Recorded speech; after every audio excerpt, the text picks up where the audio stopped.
What is up, guys? Welcome to my review for Arrow Season 8, Episode 4, titled Present Tense. In the last episode, the future characters of Mia, Connor, and William finally got a very interesting thing to do, as up until this point, the flash-forwards have not been interesting in the slightest, but they were transported to the present day, most likely by the Monitor, and at the end of the episode, they met their father, but this episode goes right off that, and William and Mia, as well as Connor, all are in the present day meeting the original Team Arrow, and I know that Dinah Drake and Renee Ramirez are not a part of original Team Arrow, but comparatively to the future Team Arrow, this would be the original Team Arrow, and these characters are actually meeting. It's basically like a collision of characters of two different shows, really, because the future characters were basically completely separate because they never met up with the original characters, at least not this season. So this is kind of like a crossover, which is going to be the case for the rest of the season as well, but I think that they handled these moments and this confrontation between these characters really well for 2 out of the 3 of the future characters, those 2 characters being William and Connor. For Mia, it's a whole nother story, and I don't think it ended up being good in this episode, and I'll get to why I think that in this review. So anyway, after these characters react to being in the year 2019, which I think that actual opening scene is really good, and the moment between Oliver and William, the first of many in this episode, is really great as well, and Stephen Amell's acting in this moment and the entirety of the episode is top-notch. And then Donna and Renee learn about the Monitor and his plan for Oliver, which I'm glad that I actually learned it now. I actually totally didn't even realize I didn't know it up until this point, but I do think their reactions to learning about the Monitor is pretty genuine. I also feel like in earlier seasons, if this happened, Oliver kept a secret from them for a couple months, they or some other characters would react badly, but I'm glad that they didn't. They just reacted. Like Dinah literally said that it was justifiable that Oliver didn't tell them because of what's going on with Oliver, the fact that he knows he's going to die. Anyway, then Mia, Connor, and William decide to not tell the present day Team Arrow about the future or anything in the future, which doesn't last very long, which I'm also really glad that they didn't last past this actual episode, as sometimes it is frustrating for characters not to tell other characters certain things that can either get rid of drama or can help them. This, on the other hand, does make sense because of time travel rules in basically every movie or a TV show, but I'm glad it didn't last until the end of the episode or into another episode, and they told them basically everything in the episode and near the end of it. So then Oliver, William, and Mia go to Oliver and Felicity's old apartment, which I guess they currently still own. And like I said, the reaction from Mia in this scene and all the scenes in this episode till near the end, I don't like it. I don't like that they did this, and Mia is a pretty annoying character in this episode. However, William is not at all. William and Oliver's talks in this episode are the highlight of the episode. They're really good. Seeing these 2 characters meet up for the first time, even though they technically have met up before, obviously he's William, but this version of William and Oliver to meet up for the first time, it's actually really cool to see. This scene where William tells Oliver about the future, about the fact that he's a billionaire and that he's gay, is legitimately a little bit emotional, and again, like I said, Stephen Amell's acting is really, really good, but this scene was definitely one of the highlights of the episode, and Oliver and William's talks, William's reaction to being in the present day and Oliver's reaction to William being in the present day is definitely one of the highlights of the episode. However, like I said, the same cannot be said about Mia. So anyway, one of the Deathstrokes, which I definitely thought to be JJ, who, I don't know why the Monitor would bring JJ back to the past, but I definitely expect it to be JJ. Turns out it isn't, and I'll get to that when I get to that, but somebody says, some Deathstroke, which turns out to be Grant Wilson, sent a bomb to the Star City Hospital, and this bomb killed Dr. Schwartz, which is such an unnecessary death, in my opinion. Like, there are certain characters on this show, they don't need to die. Like, Star City has zero, or this show at least, has zero named characters who actually end up like living a long life and retiring. Like, none of them, not a single one I could think of, except for like maybe a couple main characters. Like when they killed Frank Pike in season 6, it was a very unnecessary death. It's just like they don't need to kill every single named character, so I don't think they should have killed Dr. Schwartz here, but whatever. Moving on to Curtis returning, which was cool. It seems like he's also returning in the next episode, maybe even beyond that, but it definitely is cool to see Curtis back.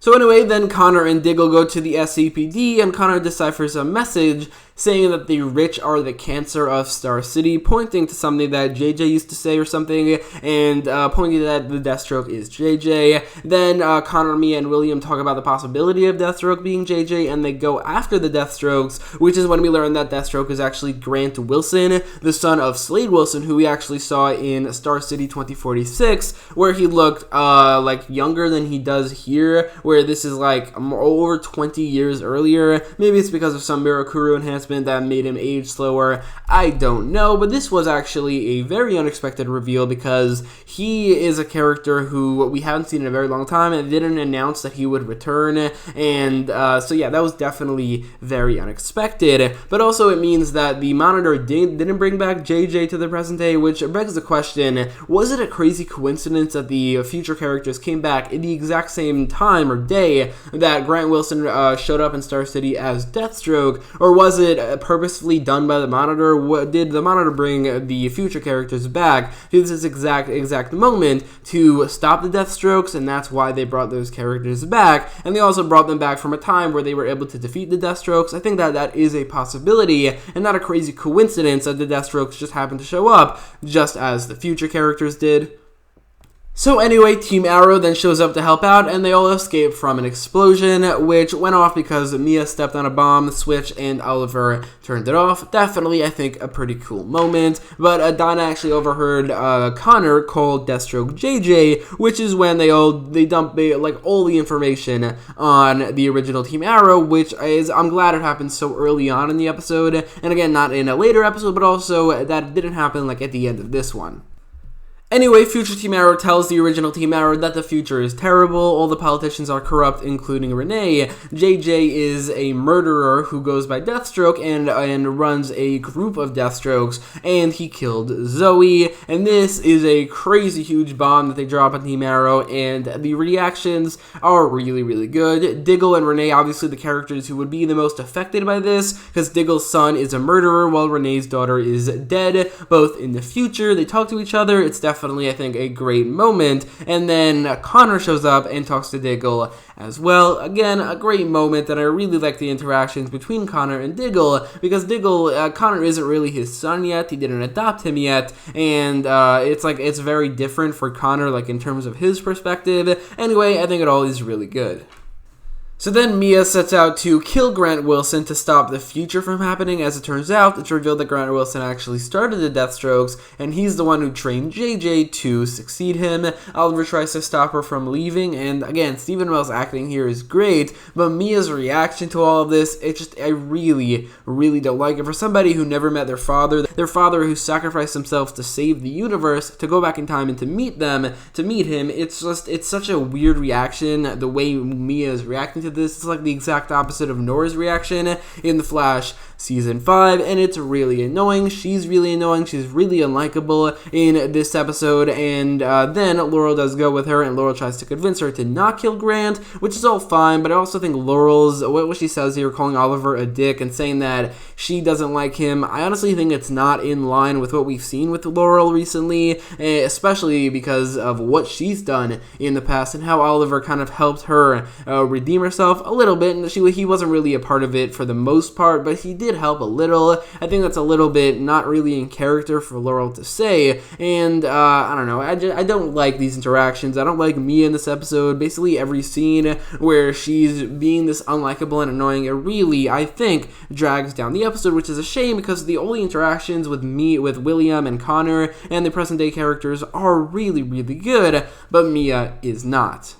We actually, right after this, get another scene between Oliver and William, definitely further affirming what I said over and over again, that these scenes were definitely the highlight of this episode. And then we have Team Arrow, including Green Arrow, Black Canary, Black Star, Other Black Canary, and Spartan and Wild Dog all going up against the Deathstrokes. It's a pretty good fight scene. It's not amazing or anything, and it is a little bit short, but it is actually, it is pretty good. And in the end, after Oliver defeats this version of Deathstroke, Deathstroke by tying him up in this wire arrow the same way he defeated Deathstroke in Season 2, as this episode is clearly an homage to Season 2, even though it's less homage-y, it's less in your face, which isn't necessarily a bad thing or a good thing compared to the other episodes. It is definitely supposed to be an homage to Season 2, but Oliver then convinces Mia to not kill Grant. Grant is then sent away to prison. We were told that he might break out of prison, but if he doesn't, the future is definitely changed, which I'm glad, because I really did not like that future as the actual canon future, the in-continuity future for Arrow, because it's too dark and dreary. It makes Oliver Queen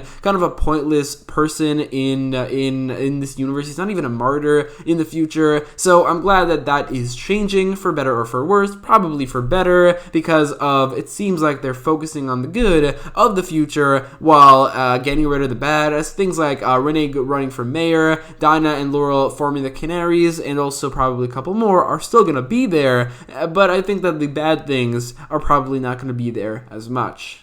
So after all of this, Oliver takes Mia to Robert Queen's grave. Moira's grave is there as well, but they don't mention her. They mention just Robert, and it kind of reveals that the reason Mia's been so antagonistic to Oliver in this episode is because of Zoe's death, which honestly is a little bit excusable, but she was still definitely pretty annoying, and they could have shown the fact that she was not being angry at Oliver, but being angry at Zoe's death a little bit, if not way better. But I'm glad that maybe they're moving on from this. Hopefully in the next couple episodes, she can stop being so antagonistic and be more open to learning or spending time with her father like William did in this episode, because there could definitely be some nice scenes there, which we didn't get at all in this episode. This wouldn't be an episode of Arrow Season 8 if the Monitor didn't show up, which is like one of my favorite things about this season. Every single episode, near the end, or at least somewhere in the episode, there's a moment setting up the crisis, either with the Monitor showing up, or in the like in the last episode, with the Monitor doing something. But while we didn't get some sort of scene that was either cut or pushed back to the next episode with Oliver meeting with the Monitor, as we see in this image, we did get a scene with the Monitor involving Laurel. In this scene, Laurel walks out of the SCPD. She mentions that this is the Monitor, and she knows this because of how he's dressed. It's actually a very entertaining moment, but then he says something very interesting. He says that he can restore Earth 2, and Laurel will have to betray Oliver for him to do so. Now, this is definitely him manipulating Laurel, manipulating something for some sort of reason. I honestly have no idea why, but all these hints to him being evil with Oliver, even using Curtis to get some sort of thing from Russia he's going to in the next episode to destroy or defeat the Monitor. I don't think he's evil, and I think he's using Laurel, manipulating Laurel for some sort of good purpose, but I also think that he cannot restore Earth 2, that Earth 2 was destroyed by the antimatter, and if he was able to restore destroyed universes by antimatter, then the anti-monitor wouldn't exactly be a threat, and the crisis wouldn't either. So while this is all very mysterious, it's also really, really cool, and this is something I'm definitely interested in seeing in the next episode, what Laurel's involvement with the Monitor will be, and where that will go.